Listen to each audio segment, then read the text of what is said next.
Benarkah kalender Islam tidak sampai tahun 1500 Hijriah? Padahal sekarang sudah tahun 1438 Hijriah. Berikut ini kajiannya. Tidak terasa kita hidup di penghujung zaman. Rasulullah Shallallahu Alaihi Wasallam berkata, zaman itu dibagi 5. 1. Zaman Nubuwah. Zaman kenabian diawali dari zaman Nabi Adam alaihi salam sampai baginda Nabi Muhammad Shallallahu Alaihi Wasallam. 2. Zaman Khilafah. 1. Dipimpin sahabat-sahabat Nabi Abu Bakar, Umar, Utsman dan Ali radhiyallahu anhu. 3. Zaman Al-Mulka, kerajaan. Berakhir runtuhnya dinasti Utsmani di Turki, kalau di Indonesia Majapahit, Sriwijaya, Galuh dan sebagainya.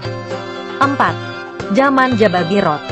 Zaman kebebasan maksiat di mana-mana dan kita hidup di zaman ini. Fitnah bertebaran untuk melemahkan kaum muslimin. Era fitnah terbesar akan terjadi saat Dajjal muncul. Orang-orang yang tidak cakap atau zalim menjadi penguasa, pemimpin. Jumlah umat Islam banyak tapi bagaikan buih di atas laut, sedikit yang berjihad untuk membela Islam. Zaman ini sudah terjadi dan sedang kita jalani. Astagfirullah. 5. Zaman Khilafah. 2. Zaman yang mana suasana seperti pada zaman Rasulullah Shallallahu Alaihi Wasallam. Nanti umat Islam akan dipimpin Imam Mahdi, hanya berlangsung lebih kurang 9 tahun. Pada zaman ini pula Dajjal muncul. Nabi Isa alaihi salam juga muncul, ditugaskan untuk membunuh Dajjal dan mengislamkan orang-orang kafir atau Nasoro. Para ulama hadis memprediksi tentang usia umur umat Islam. 1. Ibnu Hajar Asqalani, seorang ulama pakar hadits. Kitab beliau yang populer di Indonesia adalah Fathul Bari. Beliau berkata umur umat Islam sampai 1476 Hijriah. 2. Imam Asyuyuti, beliau mengatakan umur umat Islam sampai 1477 Hijriah. 3. Ibnu Hajar Hambali, kata beliau umur umat Islam lebih dari 1400-an namun tidak sampai 1500 Hijriah.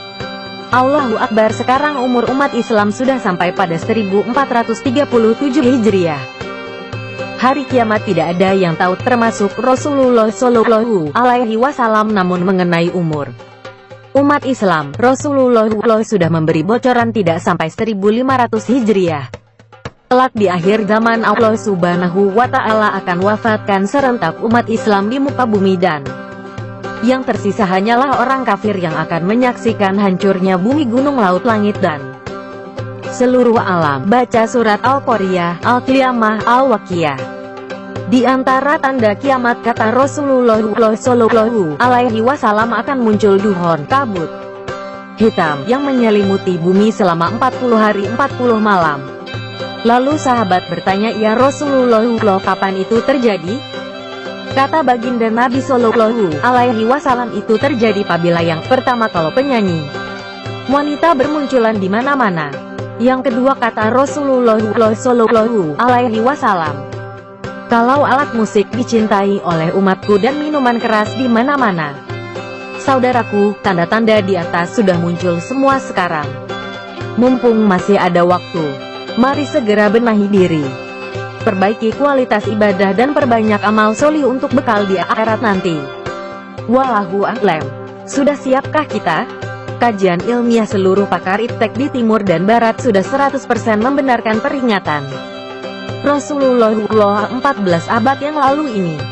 Dan janji Allah pasti benar dan tepat.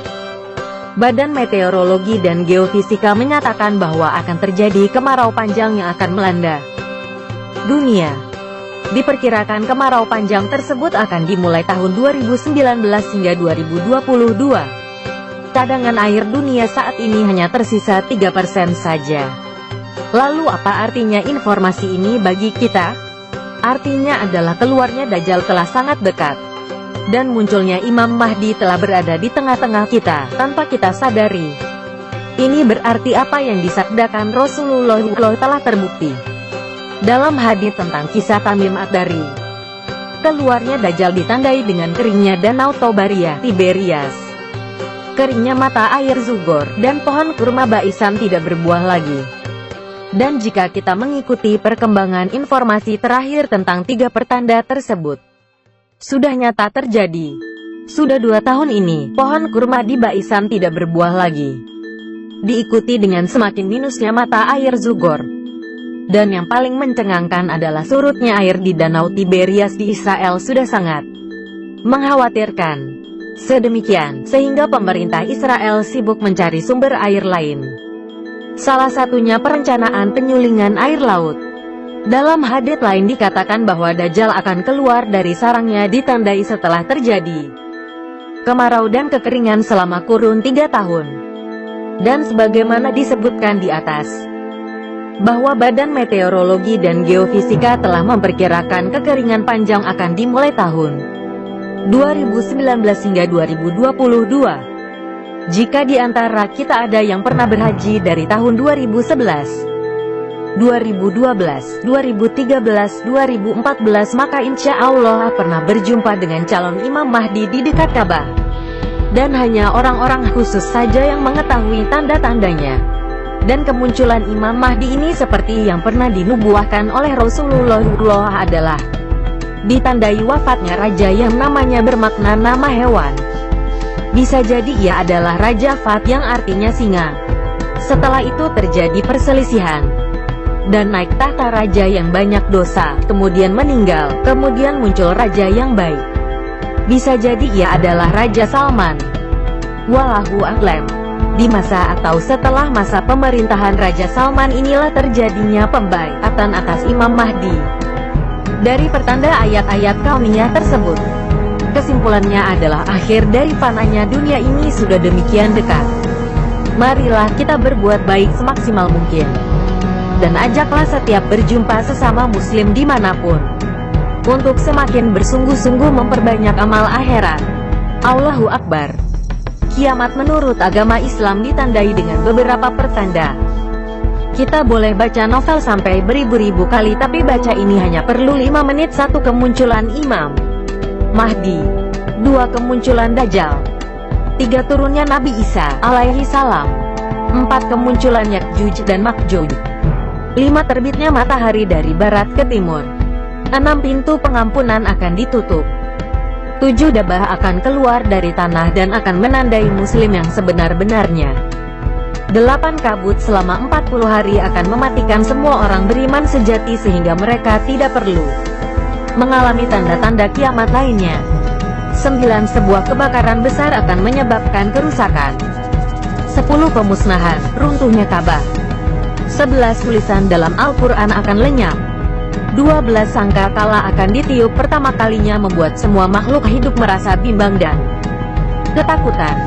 13. Tiupan sangka kalah yang kedua kalinya akan membuat semua makhluk hidup mati, dan yang ketiga yang membuat setiap makhluk hidup bangkit kembali.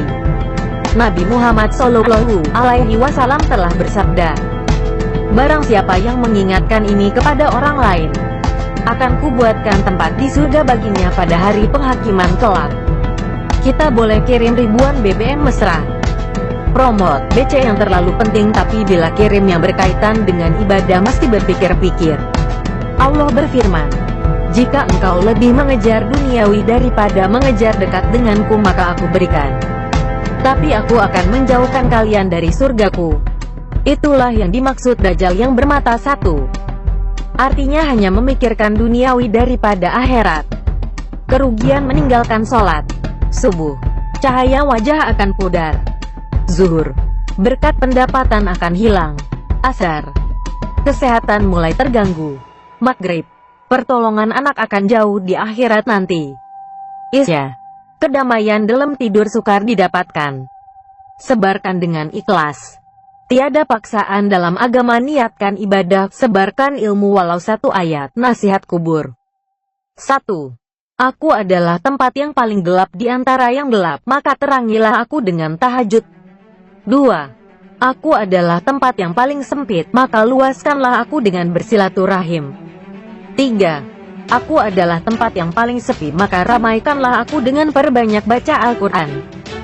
4. Aku adalah tempatnya binatang-binatang yang menjijikan, maka racunilah ia dengan amal sedekah. 5. Aku yang menghimpitmu hingga hancur bila mana tidak sholat. Bebaskan himpitan itu dengan sholat.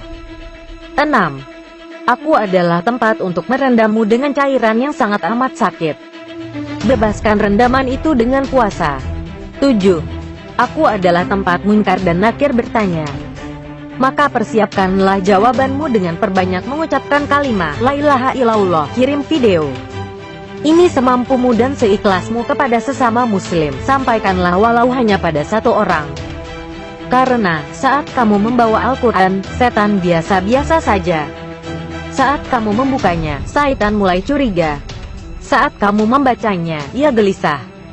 Saat kamu memahaminya, ia kejang-kejang.